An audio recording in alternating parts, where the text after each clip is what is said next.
विलाप गर्दैछन् खोइ हाम्रो चाहिँ पालो पनि कहिले आउने हो तेरो त आइ पनि हालो भन्दैछन्। बिस्तारै बिस्तारै जब भगवती माता समीपस्थ आइपुग्नुभयो तब एक आपसमा भगवान शङ्कर र भगवती माँ पार्वती एक आपसमा एकटक लागेर हेरिरहनुहुन्छ। भगवान शङ्करले आफ्नी जगतकी जननी जसलाई सृष्टिको प्रारम्भमा आफ्नो त्रिशूलको अग्रभागमा लिएर आउनुभएको थियो लीलाको माध्यमले एकचोटि सती रूपले पठाउनुभयो। फेरि उनै सतीको देहत्याग भए पश्चात पुनः पार्वती रूपले मैनाको गर्भबाट फेरि लीला गर्दै गर्दै आज जन्म लिएर पुनः फेरि भगवान शम्भुलाई नै स्वामी रूपमा प्राप्त गर्नु हो।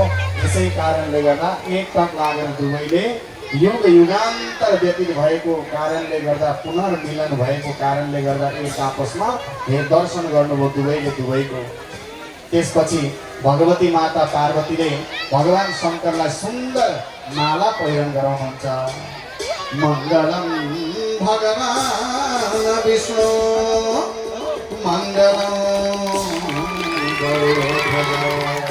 शम्भुले पनि माला पहिराउनुभयो। मङ्गलम पुण्डरीकाक्ष मङ्गलाय मनोहरे। दसैँले शुभ विवाह शुभ मङ्गल कार्य सम्पन्न भयो। जति पनि विवाहमा आएका त्यो विवाह उत्सवमा नन्दी आदि गरी भूत प्रेत पिशाच गण सबै सहित सबै मित्रता गरेर आनन्दका साथ शिव विवाहमा आनन्द लिनको निमित्त सबैजना उठेर आनन्द लिन लाग्नुभयो।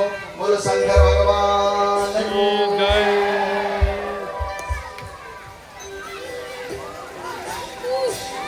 बोलो शङ्कर भगवानको